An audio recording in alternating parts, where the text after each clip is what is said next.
Assalamualaikum warahmatullahi wabarakatuh. Nama saya Alif Cesaryo Anistama, NPM 1716031070.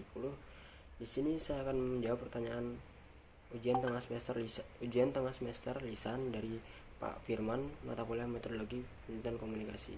Soal yang pertama di sini untuk kelas B, uraikan pandangan Anda perihal paradigma konstruktivisme dan tunjukkan perbedaannya dengan paradigma positivisme. Dan yang kedua itu ada uraikan pandangan Anda perihal metode analisis farming dan tunjukkan keterkaitannya dengan paradigma konstruktivis. Sertakan contoh penelitiannya. Dan di sini saya akan menjawab pertanyaan dari Pak Firman. Jadi paradigma konstruktivisme itu dulu adalah pandangan Max Weber yang biasa dikenal dengan fenomenologis. Dan fenomenologis ini berusaha memahami perilaku manusia dari bentuk kerangka berpikir orang-orang atau manusia itu sendiri yang dibayangkan oleh orang-orang dan manusia itu sendiri juga. Jadi paradigma konstruktivisme ini menganggap kenyataan itu hanya bisa dilihat dalam bentuk jamak, tidak dapat diraba secara langsung. Kalau perbedaan konstruktivisme dengan positivisme itu sangat mudah. Jadi kan di dalam ilmu pengetahuan itu ada dua paradigma, kualitatif itu yang alamiah kalau nggak salah, kuantitatif itu yang ilmiah. Jadi kalau positivisme itu menganut yang ilmiah, sedangkan konstruktivisme itu kan fenomenologis. Nah dia itu yang alamiah. Jadi bedanya apa? Kalau yang positivisme itu ilmiah, kalau yang konstruktivisme itu yang alamiah.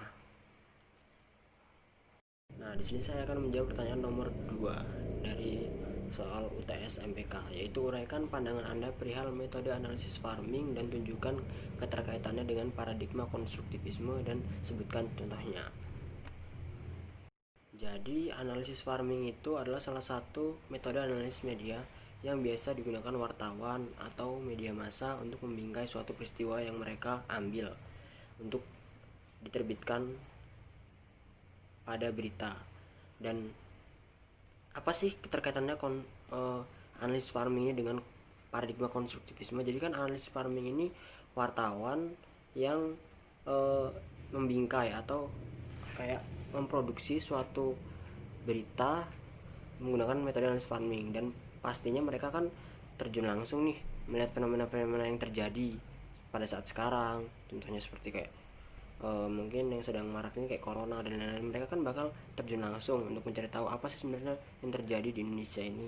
Dan dengan kata lain mereka akan menggunakan paradigma konstruktivisme atau fenomenologis itu sendiri.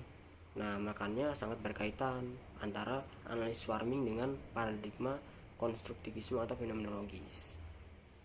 Dan selanjutnya saya akan memberikan contoh dari penelitian dari analisis farming tersebut.